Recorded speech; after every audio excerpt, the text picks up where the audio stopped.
But now, let's take a look and see what we saw when we visited the 8 schools in the rural areas of the country. Uganda is located near the equator. Pleasant temperatures accompany it most of the year. There are a couple of annual rainy seasons, but it is very green and very beautiful. This shows you most of the wildlife that I saw during my visit.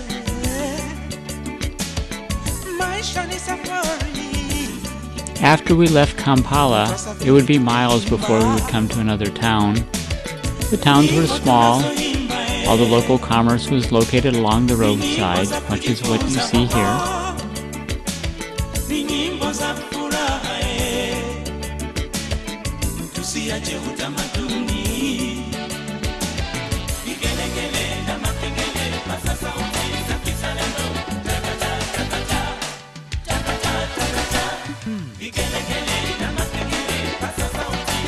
In the rural areas, just like in the urban areas, public services were nearly non-existent.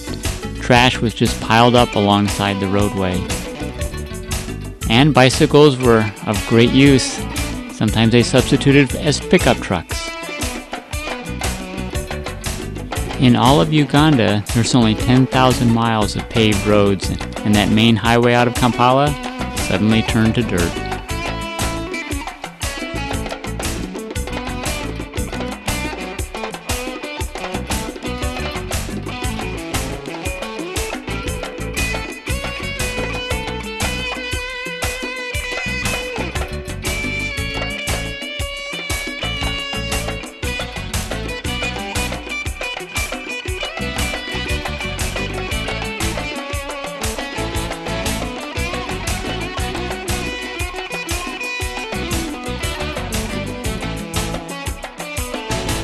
The structures along the road varied a lot.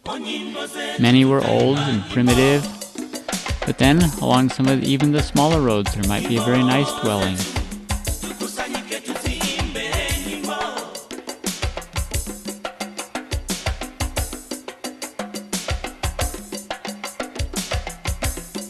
At the end of one day, we noticed a lot of school children walking along the highway home. Then I noticed the clock said 5:37 p.m. It's a late day for school. When we were about a half mile from one of the schools, many students greeted us, waving branches and singing to us. Then they ran along beside us as we finished the drive to their school.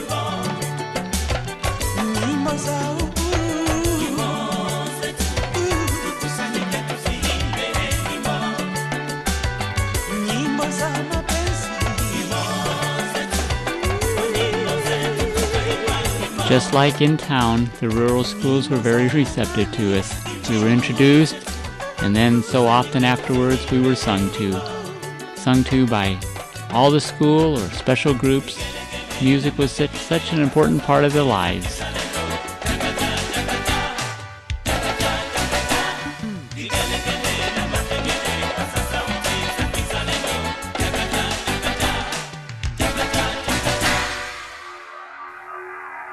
Conditions in the rural areas were even more basic than we had seen in Kampala.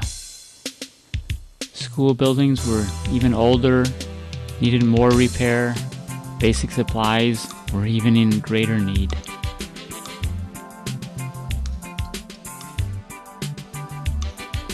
The teachers were so very dedicated. I was told that their average pay was probably about $160 per year. For all of Uganda, the gross national income average per capita is $260 per year. Teachers were incredibly adaptive and innovative and so dedicated to the students.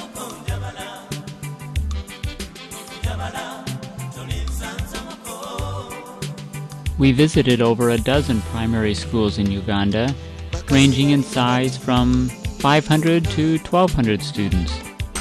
Student-teacher ratios, 50 students to 1 teacher was not uncommon.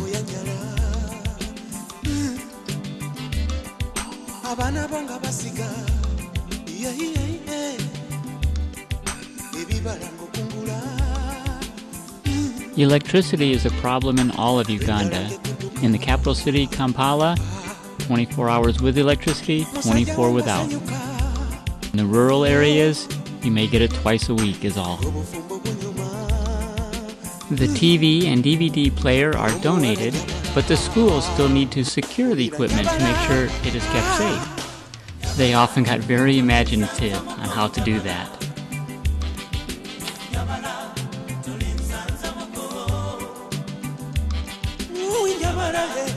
In so many ways, the teachers were innovative and imaginative. At one school where there weren't very many blackboards, someone had drawn science lessons on the side of the building, providing the students a year-round opportunity to learn.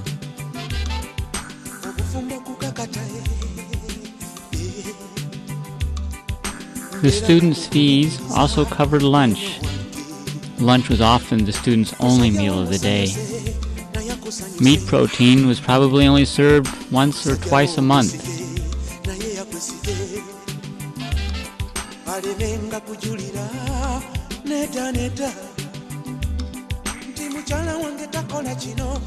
The schools also had some very practical learning opportunities, such as laundry, or caring for livestock, or gardens. Here shows a very large termite mound next to a school garden.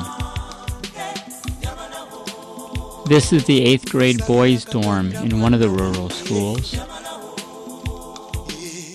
And this is the girls' dorm.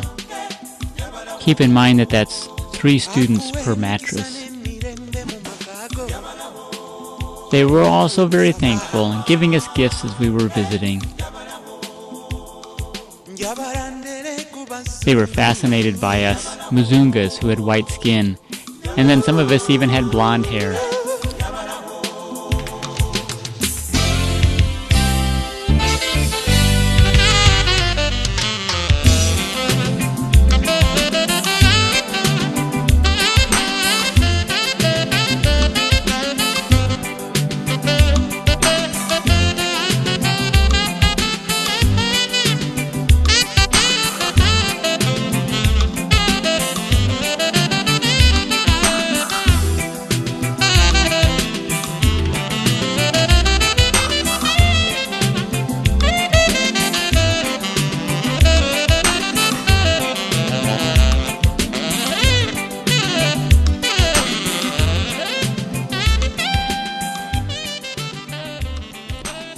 Life is very difficult for a lot of these children in Uganda.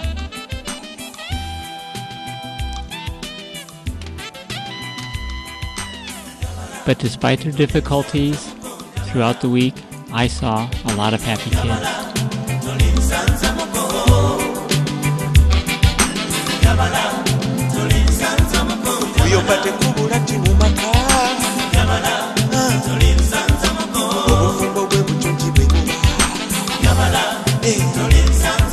Obusobya musonyiwe mu bimale obusobya mwetondere yasonyiwe mbeera musanyufu gwe mu maka mulage okwagala amadire njabalaho njabalaho mama njabalahi njabalahe mulira njabala bambi yagala musajja wo nga bwe weeyagala mbikula omutima gwalaga omukwano gw'olina mbeera wa mazima mbeera wa kisa kyasaba muwe gwe toba mukodo njabala wulira kola ebikusanira woya woyo mwami wo mwagale musanyuse musuute muwoye